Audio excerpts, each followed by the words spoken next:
నమస్కారం, welcome to I dream. నేను విజిత. ప్రస్తుతం మనతో పాటు ఉన్నారు ప్రముఖ ఆధ్యాత్మికవేత్త సుభాష్ శర్మ గారు. ఇప్పుడు గురుగారితో మాట్లాడి మరిన్ని విషయాలు తెలుసుకుందాం. నమస్కారం గురుగారు. శ్రీమాత్రి నమః. గురుగారు, మే 10వ తారీఖు అక్షయ తృతీయ రాబోతుంది. అక్షయ తృతీయ అనగానే ప్రతి ఒక్కరు కూడా బంగారం కొనుక్కోవాలని చెప్పి ఆలోచిస్తూ ఉంటారు. బంగారం షాపులన్నీ కిటకిటలాడిపోతూ ఉంటాయి.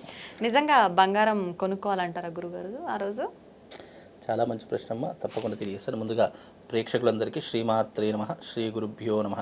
శుద్ధ లక్ష్మీర్మోక్షలక్ష్మీ జయలక్ష్మీ సరస్వతి శ్రీలక్ష్మీ వరలక్ష్మీశ్చ ప్రసన్నా మమ సర్వదా. అక్షయ తృతీయ అనేటటువంటి తిథి ఎలా వచ్చిందో ముందు తెలుసుకుంటే మనం బంగారం కొనాలా, పూజలు చేయాలా, యజ్ఞయాగాదులు చేయాలా, అసలు ఏం చెయ్యాలి అనేది తెలుస్తుంది. అంటే దాని అసలు అది జన్మ వృత్తాంతం ఏంటో తెలిస్తే మనం ఏం చేయాలో తెలుస్తుంది. ఇప్పుడు మామూలు తృతీయ అనవచ్చు, కానీ ఎస్పెషల్లీ అక్షయ తృతీయ అనడానికి రీజన్ ఏంటో ఫస్ట్ తెలుసుకుంటే మనం ఏం చేయాలో తెలుస్తుంది.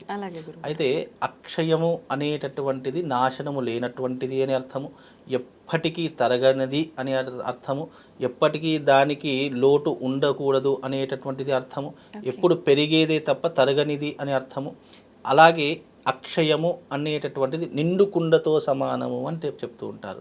అంటే ఎప్పుడు దాంట్లో ఒక కుండ ఉంది, దాంట్లో నీళ్లు ఎంత తాగినా కొద్దీ ఆ కుండ నిండుతూనే ఉంటుంది తప్ప తరగదు, అంటే దాంట్లో నీళ్లు అయిపోవు. దాని అక్షయము అని అంటారు. అంటే ఏదైతే తరగకుండా, ఏదైతే తగ్గకుండా ఉంటుందో దాని అక్షయము అని అంటాము. అయితే అక్షయ తృతీయ అనేటటువంటి తిథి మహాలక్ష్మి అమ్మవారికి కూడి ఉన్నటువంటి తిథి. అంటే ఆ రోజున అక్షయ తృతీయ వచ్చింది కాబట్టి లక్ష్మీదేవిని చాలామంది ఆచరిస్తూ ఉంటారు, అనుసరిస్తూ ఉంటారు, పూజ చేస్తూ ఉంటారు. అయితే ఇక్కడ ఉన్నటువంటి ప్రత్యేకమైనటువంటి తిథి ఏంటి? అక్షయ తృతీయ. సంవత్సరానికి ఒకసారి వైశాఖ మాసంలో వచ్చేటటువంటి అక్షయ తృతీయ. అయితే ఈ అక్షయ తృతీయ రోజున మహానుభావులు, అలాగే కృతయుగం నుండి ఇప్పుడు కలియుగంతం వరకు ఎన్నో రకాలైనటువంటి నాంది పలికినటువంటి రోజు, ఎన్నో అద్భుతాలను చేసినటువంటి రోజు అక్షయ తృతీయ రోజునే జరిగాయి. ఉదాహరణకి పరశురాముడు పుట్టినటువంటి రోజు పరశురామ జయంతి అని జరుపుకుంటాం, అది అక్షయ తృతీయ. అంటే మొట్టమొదటిగా పరశురాముడు భూమి మీద అవతరించినటువంటి రోజు, అంటే విష్ణుమూర్తి యొక్క 6వ అవతారమైనటువంటి పరశురామ అవతారం దాల్చినటువంటిది అక్షయ తృతీయ రోజు. అందుకే దానికి అంత ప్రాధాన్యత. రెండవది, గంగాదేవి భూమి మీదకి వచ్చినటువంటి రోజు అక్షయ తృతీయ. అందుకే పరమ పవిత్రమైన గంగాదేవిని కూడా ఆ రోజున మనం పూజిస్తూ ఉంటాము. అలాగే వ్యాస భగవానుల వారు శ్రీమద్ భాగవతాన్ని రచించినటువంటి అద్భుతమైనటువంటి రోజు ఈ అక్షయ తృతీయ. ఇలా చెప్పుకుంటూ పోతే ఎన్నో రకాలైనటువంటి అంశాలు, దైవిక పరమైనటువంటి అంశాలతో కూడుకున్నటువంటి తిథే ఈ యొక్క అక్షయ తృతీయ. మరి అక్షయ తృతీయను ఏ రకంగా మనిషి ఆచరణ చేసుకోవాలి అనేటటువంటి మొట్టమొదటి, బంగారము ఇవన్నీ కూడా సెకండరీ ఆప్షన్, కానీ తనకు తాను ఉద్ధరింపజేసుకోవడానికి, ఉదాహరణకు నేను ఈ జన్మలో మనిషి జన్మని ఎత్తాను, నేను నా యొక్క పనులు నేనే చేసుకోవాలి, ఎవరో చేస్తారో అని చెప్పేసి నేను ఆశపడకూడదు. ఉదాహరణకు నేను ఇప్పుడు ఉన్నాను కాబట్టి నా పనులు నేను చేసుకుంటాను. బై సపోజ్ నా ఈ శరీరం వదిలిపెట్టి నేను వెళ్ళిపోయాను అనుకోండి, అప్పుడు నాకు చేయవలసినటువంటి సరైనటువంటి కర్మ నాకు ఎవరు చేయలేదు, నాకు కడుపున పుట్టిన పిల్లలు నాకు చేయలేదు, నా తోబుట్టువులు చేయలేదు, నాకు అన్నదమ్ములు చేయలేదు, నాకు ఎవరూ కర్మను చేయలేదు. అలాంటప్పుడు నేను ఏం చేయాలి? ఈ అక్షయ తృతీయ వచ్చింది. అక్షయ తృతీయ అంటే ఏంటి? అక్షయము కానిది, అంటే క్షయము లేనిది, నాశనం లేనటువంటిది అని చెప్పాను. అయితే ఈ అక్షయ తృతీయ రోజున చేయవలసిన దానాలు ముఖ్యంగా కొన్ని ఉన్నాయి. మొట్టమొదటి దానం ఉదకుంభదానము అని అంటాము. కుంభదానము అంటే అర్థం ఏంటి అంటే, నిండు కుండ ఒకటి ఉంటుంది, ఆ నిండు కుండలో నీళ్లు పోసి ఒక బ్రాహ్మడికి దానం ఇవ్వడం ద్వారా, నేను మనిషి జన్మలో ఉన్నా సరే, క్రిమికీటకాల జన్మలో ఉన్నా సరే, పశుపక్షాదుల జన్మలోనున్నా సరే, ఎప్పటికైనా సరే నాకు నీటికి లోటు ఉండదు. అంటే అది క్షయము కాదు. నాకు ఇక ఎప్పుడు నేను ఒకసారి అక్షయ తృతీయ రోజు దానం ఇస్తే, నేను ఏ జన్మలోనున్నా సరే నాకు దాహం వేస్తుంది అంటే నా కంటి ముందర నీళ్లు ఉంటాయి. అందుకే ఇది అక్షయ తృతీయ అయ్యింది.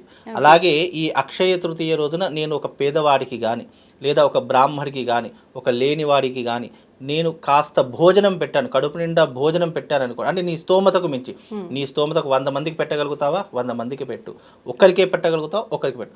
నేను ఒకరికి భోజనం పెట్టినంత మాత్రము చేత నా జీవిత కాలంలో ఏ జన్మలోనైనా సరే నేను కడుపుకి ఎప్పటికీ చావు, నాకు తిండి లేకుండా ఇక ఏ జన్మ ఉండదు.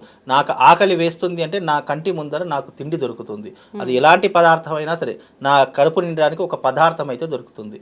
అంటే అక్షయ తృతీయ రోజు మనం ఏదైతే దానం చేస్తున్నామో అది మన జీవిత కాలంలో తరగకుండా, తగ్గకుండా, ఎప్పుడైనా సరే నీకు అవసరానికి ఆ వస్తువు నీ దగ్గర ఉంటుంది అనే లోటు లేకుండా ఉండేటటువంటిది అక్షయ తృతీయ.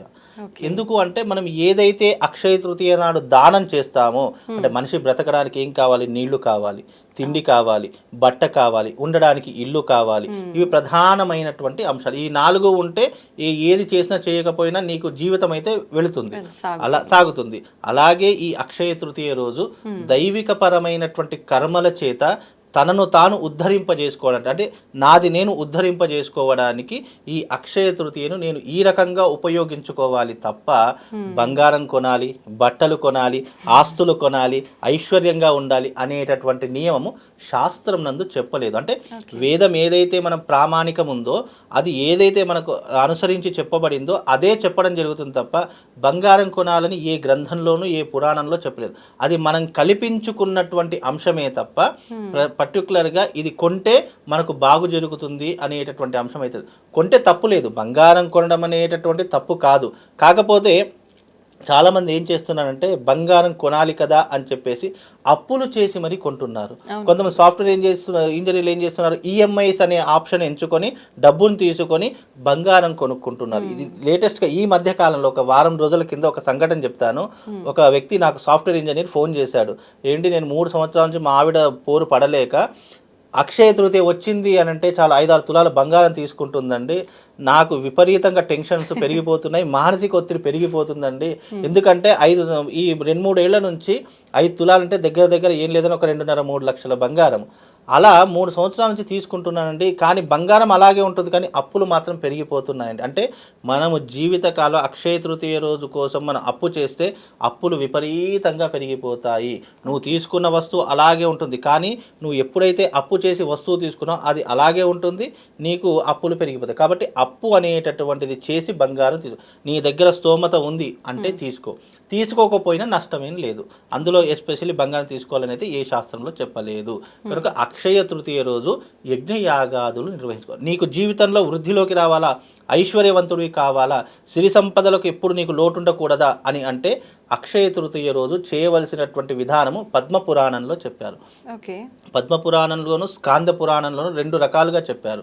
స్కాంద పురాణంలోనేమో లక్ష్మీనారాయణ హృదయ హోమము అనేటటువంటిది ఒకటి ఉంటుంది. అది ఈ ఎస్పెషల్లీ సంవత్సరానికి ఒకసారి వచ్చే అక్షయ తృతీయ నాడే ఆచరణ చేసుకోవాలి అని ఒక పద్ధతి. ఏంటండి, చదవాలా పుస్తకం? అది యాగం ఉంటుంది. అక్షయ తృతీయ అంటే యాగము చేయడం ద్వారా ఏమవుతుంది, లక్ష్మీ కటాక్షం కలుగుతుంది. ఇప్పుడు ప్రతి ఒక్కరికి తొందరగా కోరికలు నెరవేరాలి, ఇన్స్టంట్గా కోరికలు నెరవేరాలి అంటే షార్ట్ కట్లో మార్గాలు కొన్ని ఉంటాయి. అంటే పద్మపురాణంలో ఈ స్కాంద పురాణంలో చెప్పేటటువంటి అంశాలు ఏంటంటే, నువ్వు ఐశ్వర్యవంతుడి కావాలంటే లక్ష్మీదేవిని ప్రసన్నం చేసుకోవడానికి అమ్మవారికి ఇష్టమైనటువంటి యజ్ఞయాగాదులు చేయడం ద్వారా నీ జీవితంలో సిరి సంపదలు పెరుగుతాయే తప్ప నువ్వు బంగారం కొనడం ద్వారానో ఇంకా లేదా వేరే ఇతర వస్తువులు కొనడం ద్వారానో నీకు అప్పులు పెరిగిపోతాయి, ఐశ్వర్యం తరిగిపోతుంది తప్ప నీకు వచ్చేటటువంటిది ఏమీ లేదు. నీకు అక్షయ తృతీయ వచ్చింది అంటే చక్కగా లక్ష్మీదేవిని ఆరాధన చేసుకోండి.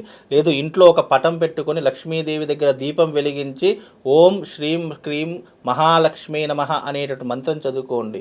ఓం శ్రీం శ్రీయై నమః అనేటటువంటి మంత్రం చదువుకోండి. ఈ విధంగా చేస్తే మీకు అదృష్టం అనేటటువంటి వరిస్తుంది తప్ప బంగారం కొంటేనే అదృష్టం కలుగుతుంది అని అపోహ మాత్రం ఎవరు పెట్టుకోకండి. అలాగే అక్షయ తృతీయ వచ్చింది అంటే అనేక చోట్ల యజ్ఞయాగాదులు జరుగుతాయి, దేవతా క్రతువులు జరుగుతాయి. ఈ వైశాఖ మాసాన్ని మాధవ మాసం అని కూడా పిలుస్తారు. బికాజ్ ఎందుకు అంటే ఇదంతా కూడా విష్ణుమూర్తికి లక్ష్మీదేవికి సంబంధించినటువంటి మాసము. ఈ మాసంలో వైశాఖ మాసంలో వచ్చే అక్షయ తృతీయ పరమ పవిత్రమైనటువంటి రోజుగా గాను అలాగే మనల్ని మనం ఉద్ధరింపజేసుకోవడానికి ఎవరో ఏదో చేస్తారు అని ఎవరి మీద నమ్మకం పెట్టుకోకుండా ఇలా వచ్చేటటువంటి గొప్పనైనటువంటి తిథివార నక్షత్ర ముహూర్తాలలో మనం ఏం చేసుకుంటే మన జీవితం అనేటటువంటిది ధన్యమవుతుంది. ఎప్పుడు కూడా మనిషికి 2 రకాల కర్మలు ఉంటాయి. ఒకటి పాపకర్మ, 2 పుణ్యకర్మ. ఈ రెండుటిని కూడా బ్యాలెన్స్ చేసుకుంటూ వెళ్తే గనక నీ జీవితం అద్భుతంగా ఉంటుంది. నువ్వు పాపకర్మను ఎప్పుడు ఎలా తగ్గించుకోవాలి అనేటటువంటి కొన్ని కర్మల సిద్ధాంతంలో కూడా కొన్ని విధానాలు చెప్పడం జరిగింది. తిథి, వార, నక్షత్ర, ముహూర్త, యోగ కరణములోని పంచాంగంలో 5 కరణాలు ఉంటాయి. ఈ 5 కరణాలతో కూడుకున్నటువంటి తిథి సంవత్సర కాలంలో వచ్చేది అక్షయ తృతీయ. ఈ అక్షయ తృతీయ రోజున గనక లక్ష్మీ కుబేర తంత్రయాగము అని చెప్పి చేస్తూ ఉంటారు. ఆ లక్ష్మీ కుబేర తంత్రయాగంలో గనక నువ్వు పాల్గొంటే దారిద్ర్యం అనేటటువంటిది తొలగిపోతుంది. కటిక దారిద్రుడైనా సరే అపర కుబేరుడు కావడానికి అది ఒక మార్గదర్శకంగా నీకు ఉపయోగపడేటటువంటి రోజే అక్షయ తృతీయ. అంటే ఇక్కడ దారిద్ర్యము అంటే కేవలం డబ్బు లేకపోవడం ఒకటే కాదు, దారిద్ర్యంలో అనేక అంశాలు వస్తాయి. డబ్బు లేకపోవడం ఒక దారిద్రము, నీ జీవిత కాలంలో అప్పులున్నాయి అనడం ఒక దారిద్రము, నీ జీవిత కాలంలో సాంసారికమైనటువంటి జీవితంలో ఎప్పుడూ గొడవలే ఉంటున్నాయి, నాకు ఎప్పుడూ కూడా మనశ్శాంతి దొరకడం లేదు అంటే మనశ్శాంతి లేకపోవడం కూడా ఒక దారిద్రమే. నీ జీవితంలో కోర్టుల చుట్టూ పోలీస్ స్టేషన్ల చుట్టూ తిరుగుతున్నావు అంటే అది కూడా ఒక దారిద్ర్యంతో సమానము. నీ జీవిత కాలంలో శత్రువులు విపరీతంగా పెరిగిపోతున్నారు, తెలియకుండానే నన్ను కిందికి లాగేయాలని చెప్పి చూస్తున్నారు, తెలియనటువంటి శత్రువుతో నేను యుద్ధం చేస్తున్నాను అనడం కూడా ఒక దారిద్ర్యమే. అంటే దారిద్ర్యాలు అనేటటువంటి అనేక మార్గాల ద్వారా వస్తుంది. కనుక నీ జీవితంలో దారిద్ర్యం తొలగిపోవడానికి, నీకు శుభాన్ని కలిగించడానికి ఈ అక్షయ తృతీయ నీ జీవితంలో అక్షయంలా పనిచేస్తుంది అనేటటువంటి అంశమే అక్షయ తృతీయ యొక్క పరమార్థము. ఈ పరమార్థాన్ని తెలుసుకుంటే చాలు. జీవితంలో ఎప్పుడూ కూడా ఒకటి గుర్తుపెట్టుకోండి, మనల్ని మనం ఉద్ధరింపజేసుకోవడానికి ఇలాంటి గొప్పనైనటువంటి రోజులు వస్తాయి తప్ప ఎవరో ఏదో చేస్తారు కదా, ఎవరో ఏదో ఇస్తారు కదా అని చెప్పి మనం జీవితకాలంలో వెయిట్ చేశామనుకోండి, జీవితం అంతా వెయిట్ చేయడంతోనే సరిపోతుంది. ఎవరూ మన కోసం ఏం చేయరు, మన కోసం మనమే చేసుకోవాలి, మన జీవితం మనమే ఉద్ధరింపజేసుకోవాలి, మన పుణ్యాన్ని మనమే సంపాదించుకోవాలి అని అంటే ఈ తిథి రోజున చక్కగా లక్ష్మీ కుబేర తంత్రయాగం చేసుకోండి. దాని ద్వారా అపూర్వమైనటువంటి సిరి సంపదలు వస్తాయి. అలాగే నీ జీవితం ఉద్ధరింపబడుతుంది. అలాగే నువ్వు ఎవరి కోసము వెయిట్ చేయాల్సిన పని ఉండదు. ఇక నాకెవరో ఏదో చేస్తారని ఇక వెయిట్ చేయాల్సిన అవసరం ఉండదు. నువ్వు అక్షయ తృతీయ రోజున నేను చెప్పిన దానాలు చేసుకోండి, యజ్ఞయాగాదులు చేసుకోండి. తప్పకుండా మీ జీవిత కాలంలో అనేక రకములైనటువంటి వృద్ధి నీ జీవితంలో కనిపిస్తుంది. అందుకే అక్షయ తృతీయ అనేటటువంటిది అక్షయమైనటువంటిది, ఎప్పుడు పెరిగేటటువంటిది. అంటే నీ జీవితాన్ని పెరిగేటటువంటి మార్గాలు నువ్వు ఎంచుకో.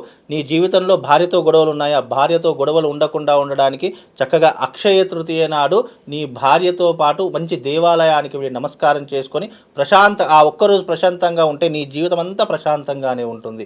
నీకు సంతానం లేదా, సంతానం కోసము నువ్వు చేయవలసినటువంటి క్రతువులు ఏవైతే ఉన్నాయో నీ దగ్గర ఉన్నటువంటి గురువు గారినో అర్చకున్నో అడిగి తెలుసుకో.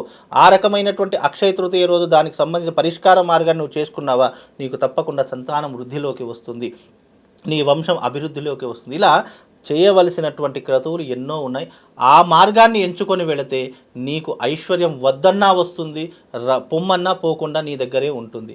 అంతటి గొప్పనైనటువంటి తిథి ఈ అక్షయ తృతీయ. కనుక అక్షయ తృతీయను ఈ రకంగా వినియోగించుకుంటే నీ జీవితం చరితార్థమవుతుంది.